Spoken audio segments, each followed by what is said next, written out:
അപ്പൊ ഇന്ന് എന്റെ കൂടെ ഉള്ളത് ചന്ദ്രൻകുഞ്ഞെന്ന് പറഞ്ഞ ചേട്ടനാണ്. ചേട്ടനെ നമ്മുടെ നാട്ടില് പെരിയസ്വാമി എന്നും കൂടെ അറിയപ്പെടുന്നുണ്ട്. അപ്പൊ നമ്മുടെ ഈ തൂക്കത്തെ കുറിച്ചും അതിന്റെ കാര്യങ്ങളെ കുറിച്ചൊക്കെ നമുക്ക് ചേട്ടന് നല്ല അനുഭവ പരിചയമുണ്ട്. ചേട്ടൻ ആ തൂക്കം നടത്തിയിട്ടുള്ള ആളാണ്. അപ്പൊ നമുക്ക് ആ ചേട്ടനോട് ചോദിച്ച് അതിന്റെ കാര്യങ്ങൾ മനസ്സിലാക്കാം. ചേട്ടാ നമസ്കാരം. ഈ തൂക്കത്തിന്റെ ഓസം തൊട്ടുള്ള ആ ഇതൊന്ന് പറയാവോ? ആദ്യം എങ്ങനെ വിളക്ക് വെച്ച് തുടങ്ങും? എങ്ങനെയാ എന്ത് ചെയ്ത്? നമ്മള് വിളക്ക് വെക്കുന്നത് സന്ധ്യക്കേളി എന്ന് പറഞ്ഞൊരു മേളമുണ്ട്. വിളക്ക് വെച്ചിട്ട് ആ സന്ധ്യക്കേളിക്ക് വിളക്ക് വെക്കുക. അത് ഗണപതിക്ക് ഒരു നൈവേദ്യം വെച്ചു, ഒരു പീഠം വെച്ചു, അതിന് പൂജ കാര്യങ്ങള് ചിലപ്പോൾ നമ്മളായിരിക്കും നടത്തുന്നത്, അല്ലെങ്കിൽ വേറെ ആരെങ്കിലും ഉണ്ടെങ്കിൽ അവരെ കൊണ്ട് ചെയ്യിപ്പിക്കും. നമ്മളിപ്പോ ഇത് കൊണ്ട് നമുക്കറിയാവുന്നത് നമ്മൾ തന്നെ ചെയ്യും. അപ്പൊ ഇത് അങ്ങനെ സന്ധ്യമേളത്തിന് ഈ കർമ്മങ്ങൾ കഴിഞ്ഞ് കേളിന്ന് കണ്ടല്ലേ പറയുന്നതിന്? കേളി അറിയിച്ചുകൊണ്ടുള്ള കേളി കൊട്ടെന്നല്ലേ പറയുന്നതിന്? അതിന് സന്ധ്യക്കേളി എന്ന് പറയും.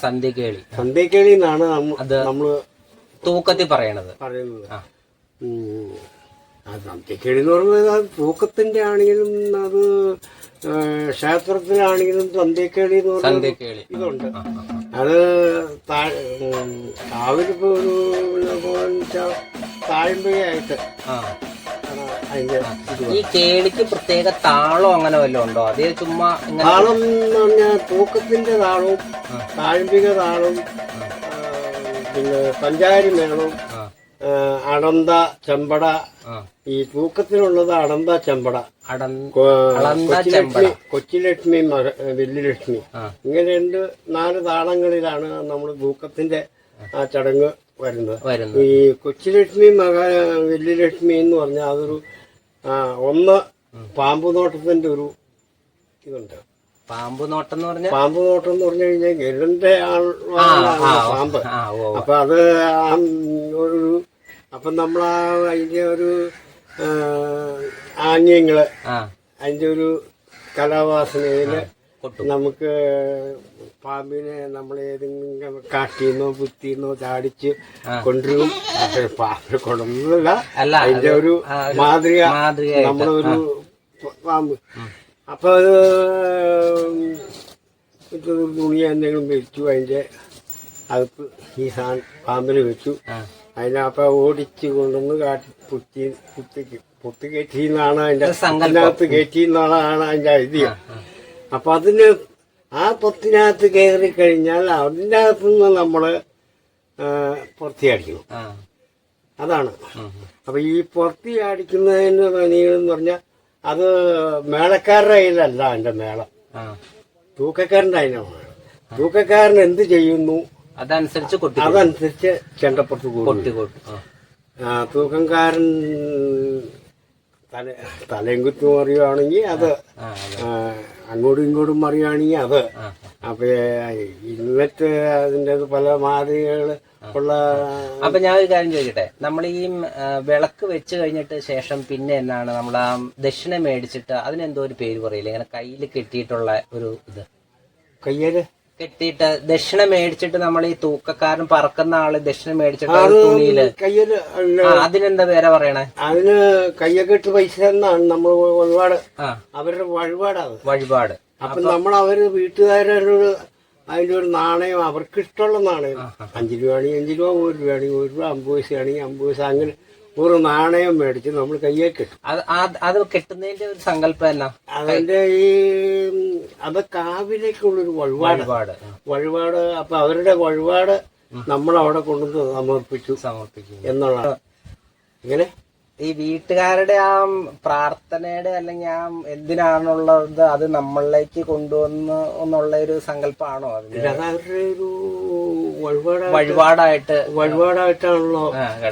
നമ്മളാ കയ്യക്കെട്ട് പൈസ വന്നാൽ ആ തൂക്കം അവരുടെയായി, അവർ നടത്തുന്ന വഴിപാടാണ്. ഇല്ലേ ആ വഴിപാട് നമ്മള് പ്രാധാന്യമില്ല.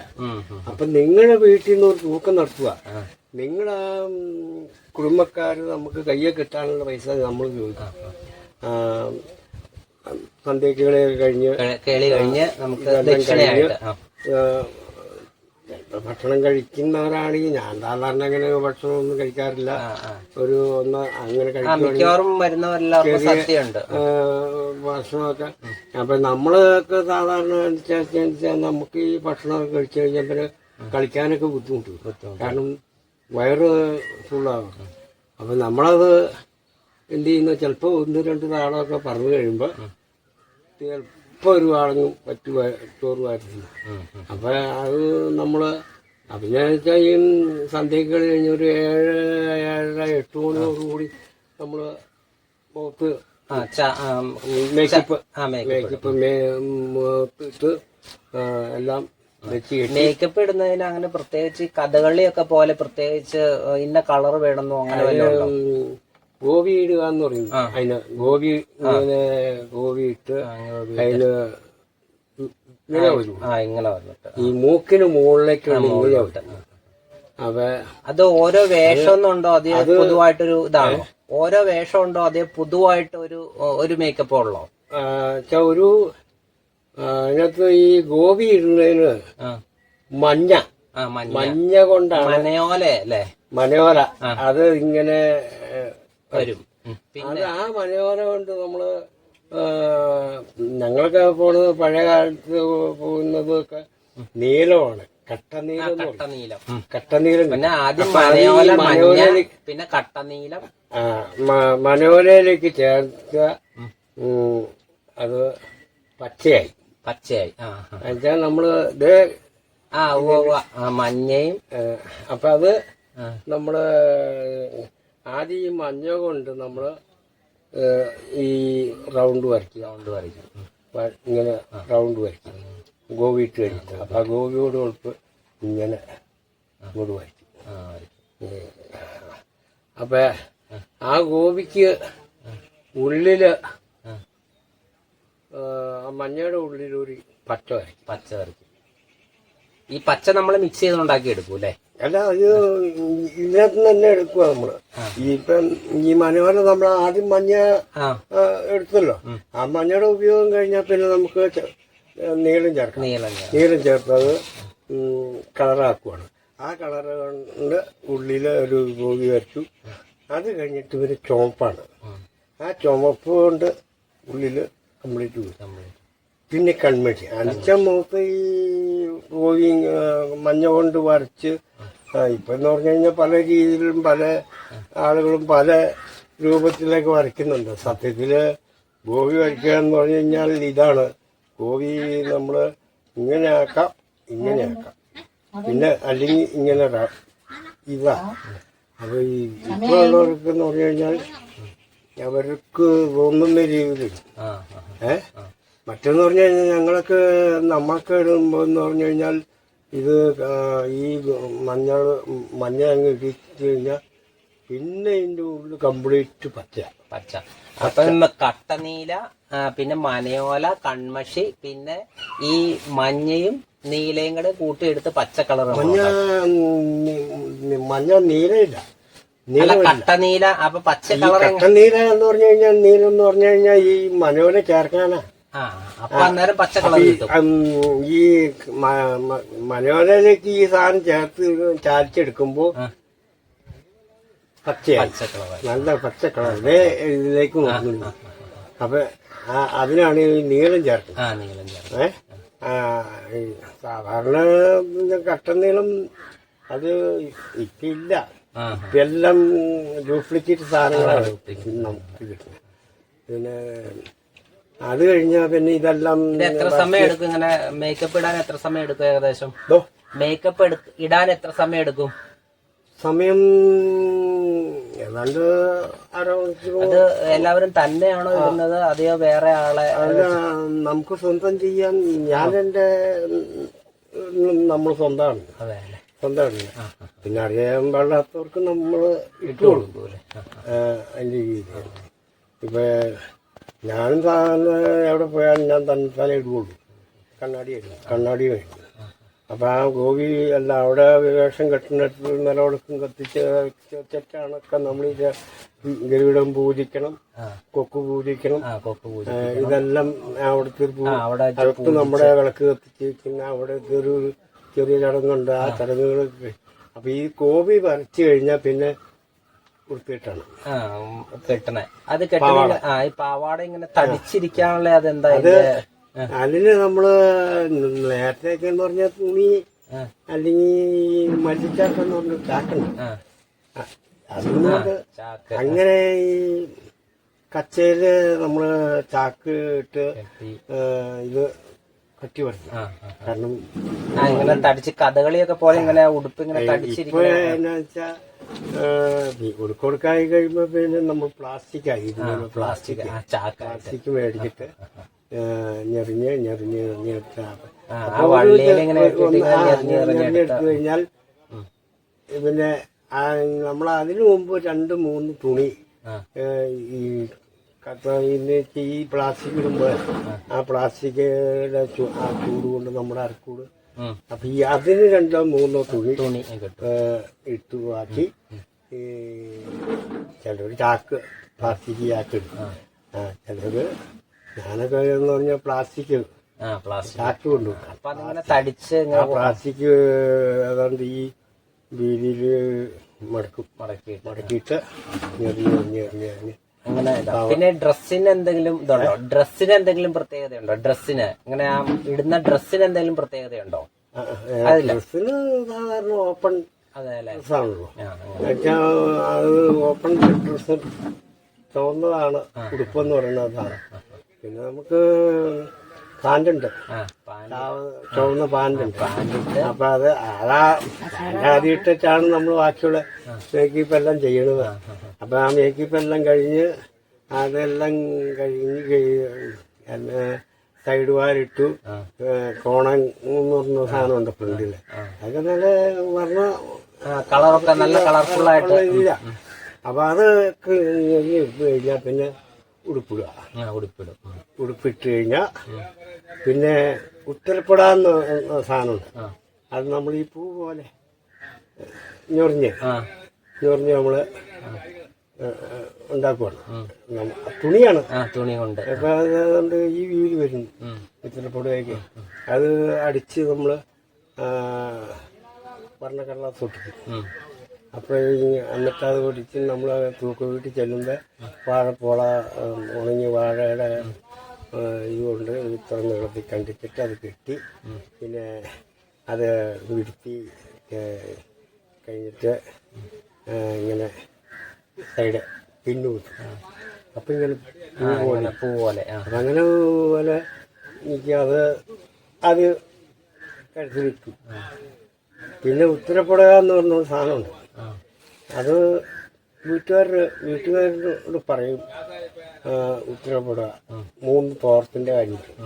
ആ 3 തോർത്തിന്റെ ഒരു തോർത്ത് മുറിച്ചെടുക്കും, ഒരു തോർത്ത് അത് തലക്കെട്ട് ഉത്തരപ്പെടുക എന്ന് പറഞ്ഞാൽ ആ 2 തോർത്ത് ഇങ്ങനെ വട്ടം കെട്ടാനത് കെട്ടി പിന്നെ കൊക്ക് പൂജിച്ചു നമ്മൾ കെട്ടി. പിന്നെ കിരീടം പൂജിച്ചു, കരികിടം കെട്ടി. കിരീടം കെട്ടി കഴിഞ്ഞിട്ട് ചെവിത്തോടാന്ന് പറഞ്ഞ സാധനം, തോട കമ്മല് ഇങ്ങനെ ചെവി പൂവെന്ന് പറഞ്ഞ സാധനം ചെയ്തത് അത് ഇങ്ങനെ വയ്ക്കും. ഈ തോട ഇങ്ങനെ ഇരുന്നാൽ അതിന്റെ മേളിലാണ് ഈ. അത് കഴിഞ്ഞാൽ പിന്നെ മുടി കെട്ടി. അപ്പൊ മുടി കെട്ടുകയെന്ന് പറയുന്നത് ഈ കിരീടത്തിനോട് ചേർത്ത് വെച്ച് കെട്ടി കഴിഞ്ഞാൽ അപ്പഴ ആ സമയമാകുമ്പോഴേക്കും ശരിക്കും അതിന്റെ വേഷം ആളങ്ങ് മാറിയിട്ട് ശരിക്കും ഈ പറഞ്ഞ ഇതൊരു ദേവിയുടെ ആ ഒരു ചെറിയത്തേക്ക് പിന്നെ ലാസ്റ്റ് ചെറിയിട്ട് നമ്മൾ രംഗത്തേക്ക് വരുക. പിന്നെ രംഗത്തേക്ക് വന്നു കഴിഞ്ഞാൽ പിന്നെ ഒരാചാരമുണ്ട്. നമുക്കൊരു നമ്മുടെ ആചാരം അനുസരിച്ചുള്ളൊരു ഇത് കാണിച്ചു. അത് കഴിഞ്ഞാൽ അതിന്റെ കിഴക്ക് പടിഞ്ഞാറ് തെക്ക് വടക്ക് എല്ലാം നമ്മൾ തൊഴുതു. ആ വീടിന്റെ വിളക്ക് വെച്ചേക്കണേന്റെ നമ്മൾ കിഴക്ക് അപ്പൊ കിഴക്ക് വടക്ക് തെക്ക് ഇങ്ങനെ അതിന്റെ കറങ്ങി അതിന്റെ ആചാരപ്രകാരമുള്ള പരിപാടി കഴിഞ്ഞു. പിന്നെ വീട്ടിലെ പ്രായം കുറഞ്ഞാലും പ്രായം കൂടിയാലും ആ വീട്ടുകാരൻ ഭാര്യയും ഭർത്താവും ഒക്കെ ഉള്ള അവർക്ക് ഒരു ഗുരുവന്ദനമുണ്ട്. ആ ഗുരുവന്ദനം കഴിഞ്ഞ് അപ്പോഴും ചെണ്ട നടന്നുകൊണ്ടിരിക്കുകയാണ്. അപ്പൊ ആ മേളത്തിന്റെ ഇടയ്ക്ക് ഇതെല്ലാം നമ്മൾ കഴിഞ്ഞ് പിന്നെ കലയിലേക്കാണ്. അപ്പൊ കലയെന്ന് പറയുമ്പോൾ താളം. ആ താളം ചെമ്പടയാക്കി ആദ്യം തന്നെ മിക്കവാറും ചെമ്പടയെ തീരും കേസിട്ട്. പിന്നെ അത് അവിടുത്തെ സമീപനം എന്ന് പറഞ്ഞു കഴിഞ്ഞാൽ ആ വീടിൽ എന്തുമാത്രം ആളുകളുണ്ട്. അവർക്ക് ഒരു ചില സ്ഥലങ്ങളിൽ ചെന്നാൽ ഇത് കാണാത്ത ആളുകളൊക്കെ ഉണ്ട്. അപ്പം അതിനകത്ത് ഒരുപാട് സമയങ്ങൾ കൊടുക്കും. അപ്പം നമ്മൾ ചിലപ്പോൾ ആ വീട്ടിൽ നിന്ന് പിന്നെ തൂക്കം ഇറങ്ങണമെങ്കിൽ നമ്മൾ ഒരു 10, 11 മണി 12 മണി ഒക്കെ ആവുക ആ വീട്ടിൽ. ഞാൻ അവിടെ ആയിക്കട്ടെ. അപ്പൊ നമുക്ക് ഈ തൂക്കം നടത്തും ആ കഥയൊന്ന് പറയാവോ? തൂക്കത്തിന്റെ കഥയൊന്ന് പറയാവോ? ഈ തൂക്കം ആടുമ്പോ ഗരുഡൻ തൂട ആക്കുന്ന ആ കഥയൊന്ന് പറയാവോ? കഥയില് പ്രത്യേക കഥ അല്ല, എന്നാലും ആ ദേവി വരാനുണ്ടായ കാരണവും അങ്ങനെ ഒരു ആദ്യം ഇത് വരാനുള്ള കാരണം നമ്മൾ പറഞ്ഞല്ലോ. അല്ല, അത് നമുക്ക് പ്രേക്ഷകർക്ക് വേണ്ടിട്ടേ അത് ആദ്യം എന്താ വെച്ചാ അന്ന് ഈ ശിവന്റെ മകളാണ് ഈ ഭദ്രകാളി മകള്. ഈ ഭദ്രകാളി കലിയുഗ വരദായിനിയാണ് പുള്ളിക്കാരി. അപ്പൊ ഈ ലോകത്തിന്റെ ആ ഇത് ഒരു ഒരു കലി തുള്ളി അങ്ങനെ ആറാടി അട്ടകാസിച്ച് നിൽക്കണ സമയത്ത് മഹാവിഷ്ണു ഇതറിയുന്നു. അതിന് ഉള്ളിൽ വേറൊരു കഥയുണ്ട്. ഈ കലി തുള്ളി പോണ സമയത്ത് ലോകാവസാനിപ്പിക്കാൻ വേണ്ടി കലി തുള്ളി പോണൊരു ഭാഗമുണ്ട്. ആ ഭാഗത്ത് ചെന്ന് കിടക്കുന്നത് ആരാന്നറിയോ? വഴിയില് സ്വന്തം ഭക്തനാണ് മഹാദേവൻ. ഇങ്ങനെ ചവിട്ടാനായിട്ട് ഇങ്ങനെ കാല് പൊക്കി നോക്കുമ്പോൾ അച്ഛനല്ലേ അവിടെ ഒതുങ്ങി. ആ ഒതുങ്ങി അപ്പൊ അതിനു മുമ്പ് ഈ പറഞ്ഞില്ലേ നമ്മള് മഹാവിഷ്ണു ഇത് അത് പിന്നീട് വരുന്ന പറയാ. അപ്പൊ ഈ മഹാവിഷ്ണു അവിടെ ഇരുന്നുകൊണ്ട് ഇത് പിടിക്കാൻ ഇതല്ല.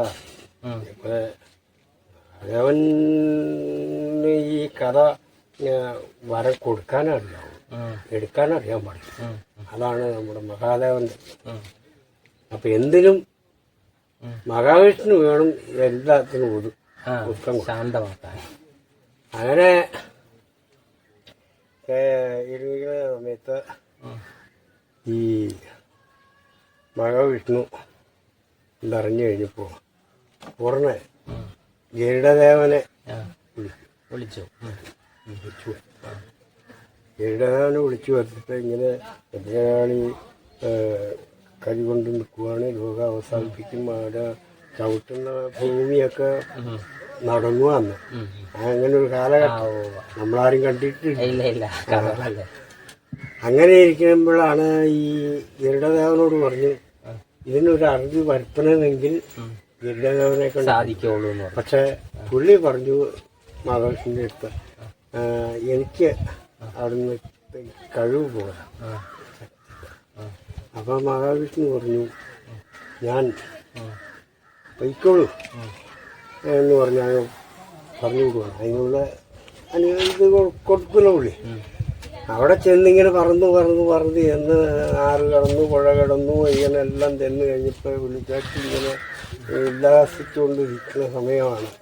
ഉല്ലാസിച്ചുകൊണ്ടിരിക്കുന്ന സമയത്ത് ഈ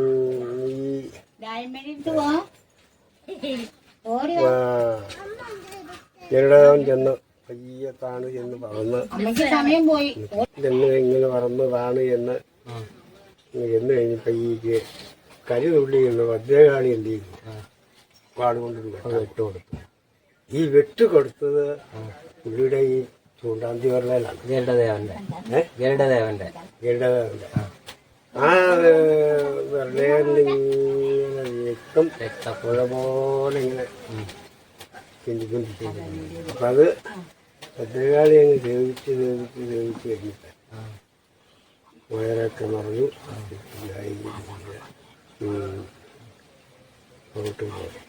പുറത്ത് മറിഞ്ഞ് ഒന്ന് പടച്ചണിച്ചു. ഇദ്ദേഹത്തിനോട് പറഞ്ഞു, അങ്ങയെ എനിക്ക് ആണ്ടിൽ ഒരിക്കൽ എനിക്ക് കാണണം, വന്ന് വരണം. അങ്ങനെ ഗരുഡദേവൻ എന്നോട് പറഞ്ഞയച്ചു. ആ ഗരുഡനാണ് നമ്മളിന്ന് ഈ തൂക്കമായിട്ട് ഗരുഡൻ തൂക്കം എന്ന് പറയുന്ന സംഭവം നടത്തുന്നത്. എല്ലാ വർഷത്തിൽ ഒരു പ്രാവശ്യം ഭരണി നാളിൽ, വർഷത്തിലൊരു പ്രാവശ്യം ഭദ്രകാളി ക്ഷേത്രത്തില് എല്ലായിടത്തുനിന്നും ഉണ്ടായി തൂക്കം ഉണ്ടെന്ന് ഞാൻ പറയണില്ല. അത് കുംഭഭരണി, മീനഭരണി, പത്താമതയും മകരത്തിൽ മകരഭരണി, നമ്മുടെ പൂർക്കാവിൽ മകരഭരണി. അപ്പൊ അങ്ങനെ ഉള്ള ദിവസങ്ങളിൽ വരും. പിന്നെ ഈ ദാരികം തൂക്കം എന്ന് പറയുന്നത് അത് ദാരികനെ കൊന്നൊരു ഇതുണ്ട്. അതുകൊണ്ടാണ് ഈ ദാരികം തൂക്കം കൊടുക്കുന്നത്. കാരണം ദാരികനും കാളിയായിട്ട് പൊരുതി അതിനകത്ത് പാട്ട് വരെ ഉണ്ട്. പാട്ട് വരെ ഉള്ളതാണ്. അതേതാ പാട്ട് ഓർക്കുണ്ടോ? ആ പാട്ട് ശ്രീകൈലാസം തന്റെ തിരുനിർത്തമടേണം ശങ്കേരി മരവ നിർത്താലം പിടിക്കണം നന്ദികേശൻ കുടികൊട്ടി പാടേണം 864 പ്രകാരമായമ്മ എടുക്കുന്നു വട്ടകാവളമ്മ നടക്കുന്നു വേതാളൻ തൻ്റെ പഠിക്കലും ചെന്നമ്മ വേതാള വേതാള എന്നു വിളിച്ചമ്മ വേതാളൻ വിളി കേട്ടു എന്തിനായി പാതിരാണരത്തു വിളിക്കും ധാരികൻ കൊട്ടയ്ക്കൽ പോകണമെനിക്കിപ്പോൾ ധാരികനോടു പൊരുതുക വേണം കളിവേറ്റുന്നു ധാരികൻ തടുക്കുന്നു. അതിനിടയ്ക്ക് ഇത് 2-3 ഇത്രയും കാലായില്ല ഓർക്കാറ് പോലും ഇത്ര ഓർത്തിരുന്നല്ലോ. അത് മതി. അതിപ്പോ അതവിടെ കിടക്കട്ടെ. കളി വെട്ടുന്നു ധാരികൻ തടുക്കുന്നു ധാരികൻ വെട്ടുന്നു കളി വെടുക്കുന്നു ധരുകൻ വെട്ടുന്നു കളി തടുക്കുന്നു വെട്ടുന്ന വെട്ടല്ല അളവിൽ തടുത്തമ്മ നിർമുത വെട്ട് ധാരികന്റെ ശിരസുമാറുത്തമ്മ തിരുമകൾ കാളിതന്റെ അച്ഛനു കാഴ്ച ബോധിപ്പാൻ ധാരികൻ തല കൈലാസത്തൻ അച്ഛന് പൊരി കാഴ്ച. ഇതാണ് ധാരികന്റെ രജിസ്റ്റർ. അപ്പൊ അതിനകത്ത് ഇടയ്ക്ക് 2 പേര് പോയിട്ടുണ്ട്. അത് അപ്പൊ അങ്ങനെയാണ് ധാരികം തൂക്കം. അപ്പൊ ഉള്ളത് ഗരുഡൻ തൂക്കവും. ഈ ധാരികം തൂക്കത്തിന് 2 തൂക്കമാണല്ലേ ഉള്ളത്. ഒന്ന് ഗരുഡൻ തൂക്കം ധാരികൻ തൂക്കം 2 തൂക്കമല്ലേ, 2 സൈസ്. പിന്നെ ഒറ്റത്തൂക്കം എന്ന് പറഞ്ഞാൽ ഒറ്റത്തൂക്കത്തിന്റെ കേസ് നമുക്ക് അറിഞ്ഞുകൂടാ. ഒറ്റത്തൂക്കം എന്ന് പറഞ്ഞു കഴിഞ്ഞാൽ ഇപ്പൊ ഞാൻ ഈ വീട്ടിൽ നിന്ന് ഒരു ഒറ്റത്തൂക്കം നടന്നു. ഈ ഒറ്റത്തൂക്കം ഒരാളോ ചെണ്ടയില്ല മേളോ ഇല്ല ഒന്നുമില്ല. അത് നമ്മൾ ഒരൊറ്റത്തൂക്കം നേർന്നു കഴിഞ്ഞാൽ തൂക്കം വെക്കുന്ന ആള് അത് ഈ പറഞ്ഞ ഒരുപാട് പൈസ ഒന്നുമില്ല. അപ്പോൾ വീട്ടിൽ വന്ന് വൈകുന്നേരം വന്നു കഴിഞ്ഞാൽ പുള്ളി സന്ധ്യയ്ക്ക് ഇവിടെ വന്ന് തെള്ളി അടിക്കുക. ആ തെള്ളി പന്തം കെട്ടി ആ തെള്ളി തിരക്ക് വരച്ച് വീടും ചുറ്റും തലയൊക്കെ കൊണ്ടും ഒരു ഏത്തപ്പൂണ്ടും കൊടുക്കും. അപ്പൊ അത് ഈ കരച്ച് വലത്ത് വെച്ച് പുള്ളി അത് പോയി. ഒരു നേരത്തെ ഭക്ഷണം കഴിച്ചാൽ സമയമാണ് ഭക്ഷണം കഴിച്ചു. ഇല്ലെങ്കിൽ പുള്ളി വീട്ടിലേക്ക് പോകും. ഈ ഒറ്റത്തൂക്കം വീട്ടിലേക്ക് പോകുമെന്ന് പറഞ്ഞതിന്റെ കാരണം വീട്ടിൽ പോയി കഴിഞ്ഞാൽ പിന്നെ ഈ തൂക്കം ഭാര്യയും തൂക്കവും ഇടം തൂക്കവും ഒക്കെ ഉള്ള ഒരു ക്ഷേത്രമാണെങ്കിൽ ഇത് വരുമ്പോഴത്തേക്കും ഈ ഒറ്റത്തൂക്കക്കാരൻ ഏറ്റങ്ങനെ ആളവിടെ വരും. അപ്പൊ അത് ഈ ഒറ്റത്തൂക്കം പറയുന്നത് അതിന്റെ ഒരു കഥ എനിക്ക് മനസ്സിലായിട്ടില്ല, പറഞ്ഞിട്ടില്ല. അതായത് അതിന് എന്റെ ആശാനോട് പറഞ്ഞിട്ടില്ല. അപ്പൊ അത് ഇങ്ങനെ 3 തൂക്കത്തില് ഒരു തൂക്കം ഒറ്റത്തൂക്കം അങ്ങനെ കാവ് തൂക്കം കുത്തണമെങ്കിൽ ഒറ്റത്തൂക്കം ഉണ്ടെങ്കിൽ അത് കുത്തിയിട്ട് മറ്റൊരു തൂക്കം. അപ്പൊ അതങ്ങനെ ഒരു ഇതാണ് അതിനകത്ത് ഉള്ളത്. ഇതാണ്. ഇനിയിപ്പം വേറൊരു കഥ വരില്ല എന്ന് പറയാൻ ഞാൻ തയ്യാറില്ല.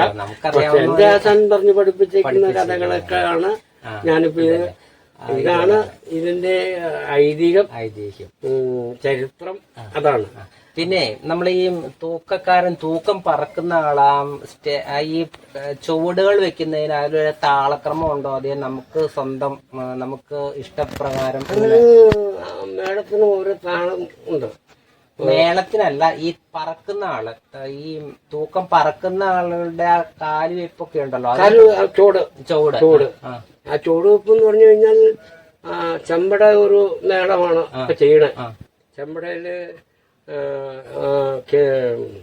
ഇത് മുഖവര കഴിയും. മുഖവര എന്ന് പറഞ്ഞാൽ പഴയ ആചാര പ്രകാരം എന്ന് പറഞ്ഞു കഴിഞ്ഞാൽ ഇതാണ് മുഖവരയുടെ. പിന്നെ അത് കഴിഞ്ഞാൽ നിലയിലേക്ക് വരും. നിലയിലേക്ക് വരുമ്പോ അതെല്ലാം പഴയതിനെല്ലാം ചുവട് കലാശമുണ്ട്. ഓരോന്നിനും കലാശമുണ്ട്. ഇപ്പോൾ ഒരു കലാശമില്ല. ഈ പുതിയ മേളത്തിന് കലാശമൊന്നുമില്ല. അപ്പൊ ഈ ചെമ്പടയില് 1, 2, 3, 4 താളമുണ്ട്. ഈ 4 താളത്തിന് ആ ചെണ്ടയല്ല, ഉച്ചേണ്ടയല്ല നമ്മൾ നോക്കണ്ടത്. ആ താഴി ഇട്ടല്ലോ, താഴി. ഈ താഴിയാണ് നമ്മൾ. ആ താഴിക്ക് എങ്ങനെ കോല് വീഴുന്നോ ആ തൂക്കക്കാരന്റെ കാലും കൈയും അതേ സ്റ്റെപ്പ്. അതാണ് ഒരാള് നിന്നിങ്ങനെ ഒരാള് ഒരു കോല് സത്യം പറഞ്ഞാൽ ഉച്ചേന്റെ ഇടയ്ക്ക് ആശാൻ അതാണ്. ഈ ഒരു കോലിയാണ് അതിന്റെ ആശാൻ. അതെ അല്ലേ? ഞാൻ ഈ തൂക്കം കാണുമ്പോഴേ ഇപ്പം മറ്റവർ ഇന്ന് ഇങ്ങനെ കൊട്ടുന്നുണ്ട്, പക്ഷെ ഒരാള് നിന്ന് ഒരു കോല് വെച്ചിട്ട് ഇങ്ങനെ കൊട്ടുണ്ട്. പക്ഷെ വൃത്തിയണ്ട അല്ല അതിന്റെ പ്രധാനം. ഈ വൃത്തിയണ്ടയില് ഈ താഴി എങ്ങനെ ആ താഴി ഏത് പോലും ഏത് തീന്തക്ക തീയന്ത തീയന്ത തീയം തീയം ഇങ്ങനെ കോല് വീഴും. അപ്പൊ ആ കോല് വീഴുന്നതിന്റെ അനുസരിച്ച് ഈ തൂക്കക്കാരന്റെ കാലും കൈയും അതുപോലെ തന്നെ സ്റ്റെപ്പ് വരും. അങ്ങനെ അപ്പൊ ഇങ്ങനെ വെക്കണനുസരിച്ച് ഇതിന്റെ ഇതിലാണ് തൂക്കം പറയാനുള്ളത്. വൃത്തിയേണ്ട ഏത് പണിയും കിടന്നു പോവാം, അറിയാം. വൃത്തിയുണ്ടാക്കി അവർക്ക് അവരുടെ ഇഷ്ടാനുസരണം പോലെ പോവാം. പക്ഷെ ഈ താഴിക്കാരൻ പോയാ കഥ തീരും, കഥ മാറി മൊത്തം മാറി. പിന്നെ കഥ ഇപ്പൊ ചെമ്പടയാണെങ്കിൽ ഇപ്പൊ ഈ പുതിയ മേളാണെങ്കിലും അത് രംഗം ഇത് തന്നെ മാറ്റങ്ങളുണ്ട്. കലാശം കുറവുണ്ട്. ഓരോ താളത്തിനും ഒരു കലാശം ഉള്ളു. എന്നുവെച്ചാൽ ഒറ്റയടിയില് കുത്തിയേണ്ട നിന്നു. മറ്റേന്ന് പറഞ്ഞാൽ അതല്ല, ആദ്യ അവസാനം വരെ കലാശമുണ്ട്. തീയന്താ തീയന്താ തീയന്താ പുതിയ താളം. മറ്റേ തീയന്താ Thiem Thiem Thiem Thiem Thiem. അപ്പൊ അവിടെ ഒരു കലാശം കൊടുക്കും. ഈ ഒരു വലിയ കൊട്ട അവിടെ ആ ഒരു കലാശം വരും. തീത്തക തരിക തീത്തക തരിക തീത്തക തരിക തീത്തക തീത്തക തീത്തക തീത്തക തീത്തക തരിക. ഇത് പുതിയതാണ്. മറ്റേ പഴയതാണ്. തീയന്താ തീയന്താ Thiem Thiem Thiem Thiem Thiem അവിടെ എന്ത്. പിന്നെ ധീത്തക തരിക ധീത്തക തരിക ധീത്തക ധീത്തക ധീത്തക തരിക ധീത്തക തരിക ധീത്തക തരിക ധീത്തക ധീത്തക തരിക. അവിടെ ആ ഒരു ഇത്. പിന്നെ അതിനെ ഒരു കൂട്ടിയൊരു തികി തികി തികി തക്ക തികി തികി തികി തക്ക തികി തികി തികി തക്ക തികി തികി തികി. പിന്നെ ഏകമുള്ളൂ തീ എന്താ. അന്നേരമാണ് ഈ പൈസയൊക്കെ ആൾക്കാർക്ക്. ഈ പൈസ കൊടുക്കുന്നതുമായിട്ട് എന്താ ബന്ധമുള്ളത്? ഈ പൈസ കൊടുക്കുന്നില്ലേ ആളുകളെ, അതുമായിട്ട് എന്താ ബന്ധം? പൈസ ഓരോരുത്തർ ഇഷ്ടമായിട്ട് നമ്മൾ ചെയ്യില്ല. അതിന് വല്ല ഐതിഹ്യം അതല്ലേ? അതിപ്പോ നമ്മളൊരു നമ്മൾ പണിയെടുത്ത ഒരു ശമ്പളം കിട്ടൂല്ലോ എന്ന് പറയുന്ന രീതിക്കടെ ഈ കാണികള് ഒരു പ്രത്യേക തൂക്കക്കാരന് കൊടുക്കുന്ന സംഭാവനയാണ്. അത് തൂക്കക്കാരനാണ് കിട്ടുന്ന മേളക്കാരനാണ്. ഈ മേളക്കാർക്ക് നമുക്ക് ഇഷ്ടമുണ്ടെങ്കിൽ കൊടുക്കാം. മേളക്കാർക്ക് ഇടയ്ക്കും കൊടുത്തില്ലെങ്കിൽ മേളം പെട്ടെന്ന് തീർന്നുപോലെ. അതാണ് ഇവരെ ഇടയ്ക്ക് അവർക്ക് കൊടുക്കണം. അപ്പൊ അവർക്ക് കൊടുക്കുവാണെങ്കിൽ ഈ അരമണിക്കൂർ കാമണിക്കൂർ കൊണ്ട് തീരേണ്ട സമയം അരമണിക്കൂറാവും. പിന്നെ അത് 1 മണിക്കൂറായിട്ട് മാറും. അങ്ങനെയുള്ള വ്യത്യാസം. ഈ പൈസ കൊടുക്കുന്നത് ഇവർക്കൊരു ഉന്മേഷമാണ് അല്ലെ? പൈസ കൊടുക്കുന്നത് ഇവർക്ക് കൊട്ടാലൊരു ഉന്മേഷമാണ്. അതുപോലെ കൊത്തുകൊണ്ട് നല്ലത്, ഇതൊക്കെ ഇതുമായിട്ട് യാതൊരു ബന്ധങ്ങളും. പിന്നെ ഈ തൂക്കത്തിന്റെ സമയത്ത് നമ്മൾ പിള്ളേരെയൊക്കെ അവരുടെ കൈ കൊടുക്കുന്നു. പിള്ളേരെ അത് കൊടുക്കുന്നതെന്ന് വെച്ചാൽ ഈ പിള്ളേർക്ക് പേടി സ്വപ്നത്തെ സ്വപ്നം കാണുക ഇങ്ങനെയുള്ള കുഞ്ഞു പിള്ളേരൊക്കെയാണ് ഒന്ന് കറക്കി ശകലം തൂത്ത് പിള്ളേരുടെ നെറ്റിത്ത് വരച്ചു അതേ ഉള്ളൂ. അല്ലാതെ വേറെ ഒന്നും. പിന്നെ അത് കഴിഞ്ഞിട്ട് അങ്ങനെ ഈ മുടിയേറ്റിന് പിള്ളേരെ കൊടുത്ത് ഇറക്കണില്ലേ, അത് തന്നെ. അപ്പം ഇതോടുകൂടി ഇങ്ങനെ വീട്ടിലെ ഈ ഇത് പറക്കൽ ചടങ്ങുകൾ തീരും. അതിനുശേഷം നമ്മള് അമ്പലത്തിലേക്ക് പോയിട്ട് അവിടെയുള്ള ചടങ്ങുകൾ എന്തൊക്കെയാ? നമ്മളെ ഈ ഇതോടുകൂടി വീട്ടിലെ ചടങ്ങുകൾ കഴിയും. എന്നിട്ട് നമ്മൾ ഈ തൂക്കം കുത്താൻ വേണ്ടി അമ്പലത്തിലോട്ട് പോകില്ലേ? ഈ അമ്പലത്തിൽ എന്തൊക്കെ ചടങ്ങുകളാണ് ഉള്ളത്? അമ്പലത്തിൽ ചെന്ന് കഴിഞ്ഞാൽ നമ്മള് പോർക്കായ്ക്ക് വന്നു കഴിഞ്ഞാൽ മേലോട്ട് വരുമ്പോഴത്തേക്കും എല്ലാ ഭദ്രകാളി ക്ഷേത്രത്തിലും പാട് വേണമെന്നുള്ളതാണ്. ഞാൻ ആ പാടിയ പാട്ട് ഈ വേതാളം എന്നുള്ള ആളാണ് വെളിച്ചപ്പാട്. ഈ ദേവിയെ കൊണ്ടുപോകുന്നതും ഇറക്കുന്നതും കയറ്റി ഇരുത്തുന്നതും ഈ വെളിച്ചപ്പാടാണ്. അല്ലാതെ വേറെ അതിനകത്ത് ഇപ്പൊ ചിലർ ചോദിക്കും വീട് കയറാൻ പോയില്ല. ഞാൻ പറഞ്ഞു അങ്ങനെ ഒരു ഐതിഹ്യത്തിൽ ആ കഥയില്ല. ഐതിഹ്യത്തിൽ വീട് കയറാൻ പോകണം ഉത്സവറിയിച്ച് വെളിച്ചപ്പാട് തന്നെ പോവുകയാണെങ്കിൽ പിന്നെ കാവൽ കമ്മിറ്റിക്കാർ വേണം, ഇതൊക്കെ വേണം. ഇപ്പൊ ഇത് വെളിച്ചപ്പാട് അങ്ങ് പോയി ആ വെളിച്ചപ്പാടിന്റെ കാവൽ ഉത്സവം നടത്താൻ പറ്റും. അപ്പൊ ഈ ആ വെളിച്ചപ്പാട് പോയാൽ ഒരു ഉത്സവം എന്ന് വെച്ചാൽ നമ്മളായിട്ടുണ്ടാക്കിയതാണ്. ഏത് വെളിച്ചപ്പാടന്മാരായിട്ടുണ്ടാക്കിയതാണ്, നമ്മളല്ല, പഴയ കാലത്തുള്ള ആളുകൾ. അപ്പൊ ഓരോ വീടുകളിലൂടെ ചെല്ലുമ്പോ എന്തെങ്കിലും പൈസ കിട്ടും. നമുക്ക് പോകുന്നതിന് നഷ്ടങ്ങളൊന്നുമില്ല. അപ്പൊ വെളിച്ചപ്പാടാണോ ഈ അമ്പലത്തിൽ ഇങ്ങനെ തൂക്കാങ്ങ് ചെല്ലുമ്പോ? ഈ ഇപ്പൊ ഈ പോർക്കാവിൽ എന്ന് പറഞ്ഞു കഴിഞ്ഞാൽ ഇപ്പൊ ഞാനാണ് അവിടുത്തെ വെളിച്ചപ്പാട്. ആ വെളിച്ചപ്പാട്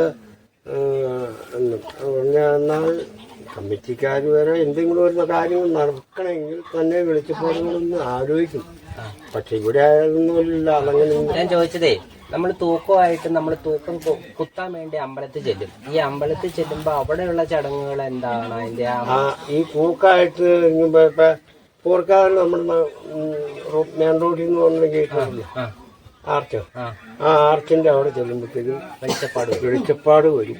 വെളിച്ചപ്പാട് വന്ന ഭസ്മം എടുത്ത് തൂക്കക്കാർക്ക് ഒന്ന് തൊടിയിച്ചു അവരെ എതിരേറ്റ് ശ്രീമൂല സ്ഥാനത്ത് ചുറ്റിക്കറക്കി കാവിന് വനം വെച്ച് വെളിച്ചപ്പാടിന്റെ അടപാട് അത് കുഴപ്പമില്ല. ഞാൻ ചോദിച്ചതേ, ഈ നമ്മൾ ഈ തൂക്കം കുത്തുക എന്ന് പറയില്ലേ, തൂക്കം കുത്തുന്നത് ആ ഭാഗത്തൊന്ന് പറയാമോ? തൂക്കം കുത്തുന്നതെന്ന് പറഞ്ഞു കഴിഞ്ഞാൽ ഇപ്പൊ നമ്മുടെ ഈ കാവില് കൂട്ടപ്പുറവില്ല. കൂട്ടപ്പുറവില്ലാത്തത് പല സ്ഥലത്തുനിന്ന് വന്ന എല്ലാവരും വന്ന ഇപ്പൊ എത്ര പൂക്കമുണ്ട്? ഇപ്പൊ ഒരു 50 പൂക്കമുണ്ട്. ഈ 50 അപ്പൊ വന്ന തൂക്കം ഒരു ചെറിയ പറവ കഴിഞ്ഞ് അവിടെ അഴിച്ചു വെച്ചു. അപ്പോ എത്ര തൂക്കങ്ങൾ വരാനുണ്ട് വന്നു. ഈ തൂക്കം എല്ലാം കൂടെ വന്നു കഴിഞ്ഞിട്ട് എല്ലാവരും അപ്പൊ ചെണ്ടക്കാരും പോയി മേളം ചെയ്യും. ആരും തൂക്കക്കാരനുണ്ടാവും പയ്യെ വെച്ച് വെച്ചിട്ട്. അപ്പൊ ഈ അതിന് പാണ്ടി മേളം എന്ന് പറയും. ഈ പാണ്ടി മേളത്തിന് ഒരു രംഗമുണ്ട്. ആ രംഗത്ത് തൂക്കക്കാരൻ. അപ്പൊ ഈ തൂക്കം എല്ലാം കൂടെ ചെന്ന് കൂട്ടമായിട്ട് ഒരു മേളം ചെയ്ത് കാവിൽ പ്രദക്ഷിണം വെച്ച് അവിടെ ഒരു പറവയും കഴിച്ച് ആണ് തൂക്കം കുത്താൻ പോകുന്നത്. ഈ കുത്തുന്നത് എങ്ങനെയാ? അതിന്റെ ഈ തൂക്കം കുത്തുന്നത് ചൂണ്ട നമ്മൾക്ക് ആ ചൂണ്ട കാവിൽ കൊടുത്ത് നമ്മൾ പൂജിക്കണം. അപ്പൊ ഇവിടെ പിന്നെ തൂക്കം തട്ടില്ല. അവിടെ ഒരു വിളക്ക് വെക്കും. അവിടുത്തെ നമ്മൾ തന്നെയാണ് ഇവിടെ തൂക്കം കുത്തുന്നത്. അതിന് ചെറിയ പഞ്ചലങ്കാര പൂജയൊക്കെ കഴിഞ്ഞ് ഒരു നമ്മുടെ വാളും കൊണ്ടുവന്ന് വെച്ചു. ഒരു പട്ടുവിട്ട് നമ്മുടെ വാളാണ് വെച്ചത്. വാളം വയ്ക്കുക, വിളക്കും കത്തിച്ചു. വരുന്നവരവിടെ ഒരു നാളികേരം കൊണ്ടുവരും. ഒരു നാളികേരം കൊണ്ടുവരും. ആ തൂക്കം കുത്തി ആ നാളികേരം ഉടച്ച് കാലൊഴിച്ചു. അവർ പോയി കാവിൽ വറുത്ത് വെച്ചു. എന്നിട്ട് കുത്തുമാല എന്ന് പറയുന്ന ഒരു ഇതുണ്ട്. കുത്തുമാല ഞങ്ങളൊക്കെ ഇപ്പോഴും എല്ലാവരും കുത്തുമാല ഉണ്ടാക്കൂട്ടോ. കുത്തുമാലയിൽ നിന്ന് ഒരു കട്ടിലിടാൻ പറ്റുന്നില്ല. ഇങ്ങനൊരു മാല ഉണ്ടാക്കിയ ഉത്തരേല എടുത്തു. ഞങ്ങളൊക്കെ എന്ന് പറഞ്ഞാൽ മാല കെട്ടി ഉത്തരേല് വെച്ചാൽ കാവി ചെല്ലുമ്പോ കുറ്റലക്ഷ്മി കുട്ടി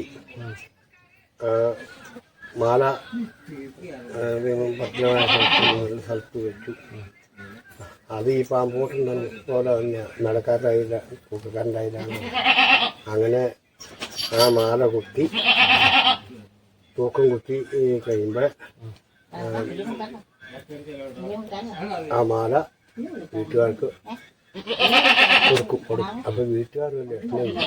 അപ്പോഴാണ് നിങ്ങൾ നടത്തുന്ന തൂക്കത്തിന്റെ ആ ഫലം നിങ്ങൾക്കുണ്ടാവും. ഇതാണ് അതിനപ്പോഴാണ് തൂക്കം പൂർണ്ണമാകുന്നത്. ഇപ്പൊ ചിലര് ആ കാവിലിടുന്ന മാല കാവിൽ ഇളങ്കാവ് ഉണ്ടെങ്കിൽ ഇളങ്കാവിൽ പ്രദക്ഷിണം വെച്ച് വടക്കോട്ട് ഈ കെട്ടി നമ്മൾ കൊടുക്കുന്ന മാല. അപ്പൊ അത് വീട്ടിൽ കൊണ്ടുവന്ന് ഒരു വർഷം സൂക്ഷിക്കാം. നടുഭാഗത്ത് വരെ. ഇതാണ് ഇതിന്റെ കഥ. ഇതാണ് കഥ. പിന്നെ ചേട്ടനെ കുറിച്ച് പറഞ്ഞാൽ ഇപ്പൊ എത്ര വയസ്സായി? എനിക്ക് ഇപ്പോ 79-80 വയസ്സായി. എത്ര വയസ്സിലാ തൂക്കം പഠിച്ചത്? ഞാൻ 10-15-20 വയസ്സിൽ. ആരായിരുന്നു ആശാൻ? ആരായിരുന്നു എന്റെ ആശാൻ? ഞാൻ 2 ആശാനോട് കൂടിയാ പഠിച്ചു. ഒന്ന് നമ്മുടെ ആലക്കുടി വിജിന്റെ ആശാനോട്, പുള്ളിയോട് കൂടിയാണ്. പേര് ഓർക്കുന്നുണ്ടോ? ആശാന്റെ പേര് ഓർക്കുന്നുണ്ടോ? കേശവൻ.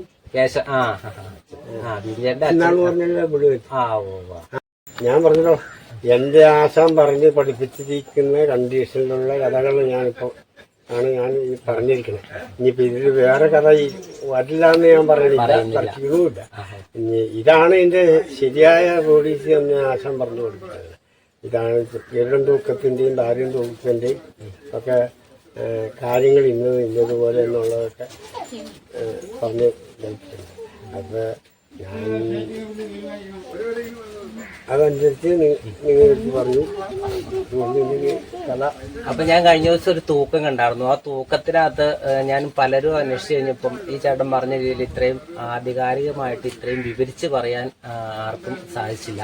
കാരണം എന്താണെന്ന് വെച്ച് കഴിഞ്ഞാൽ ഒരുപക്ഷെ കാലഘട്ടം മാറിയതിന്റെ അനുസരിച്ച് പുതിയ ആളുകൾ പഠിക്കാത്തതും പിന്നെ ഇങ്ങനെ പ്രായമായവരിൽ നിന്ന് അതിന്റെ അനുഭവം പങ്കുവെക്കാത്തതും ആയിരിക്കും കാരണം. എങ്കിലും ചേട്ടാ നമസ്കാരം, ഇത്രയും കാര്യങ്ങൾ അറിയാൻ സാധിച്ചതിന്.